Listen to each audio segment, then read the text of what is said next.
آیا امید سرلک مهسا امینی دوم می شود و بهانه‌ای برای به هم ریختن مملکت؟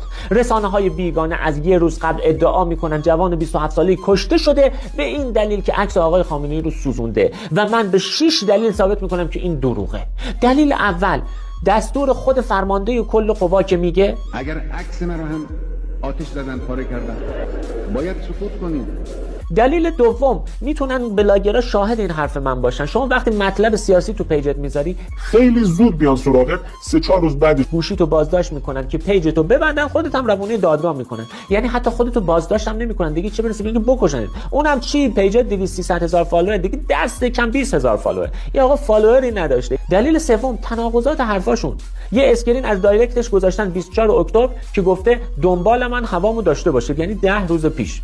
بعد رفیقش میاد تو من و تو میگه روزهای گذشته به من پیام داده بود که دنبالم هستن. بعد میگن این استوری رو یه روز قبل منتشر کرده، بالاخره 10 روز، 2-3 روز یا یه روز. تازه کسی که میدونن دنبالشن میاد فیلم آتش زدن عکس رهبری رو منتشر میکنه. عاقلانه است. دلیل چهارم، اصلا فرض کنید پلیس یا اطلاعات می‌خواسته این آقا رو بکشه. پلیسی که از روی تارمو قاتل شناسایی میکنه، صحنه سازی بلد نیست، میاد خون رو روی خاک باقی میذاره سر صحنه و میره، عاقلانه نیست.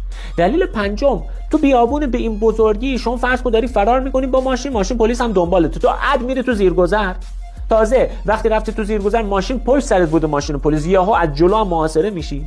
فکر کنم طرف فیلم هندی یا فیلم 207 زیاد دیده از این روایت ها میگه. و اما دلیل ششم، همین 2 روز پیش تو هالووین بعضی از این دخترها با شلوارک و سوتین اومدن تو خیابون. حکومت کاریشون نداره که بحران امنیتی به وجود نیاد. بعد حکومت میاد کسی که فیلم رو سوزونده میکشه که خودش بحران امنیتی به وجود بیاره. عاقلانه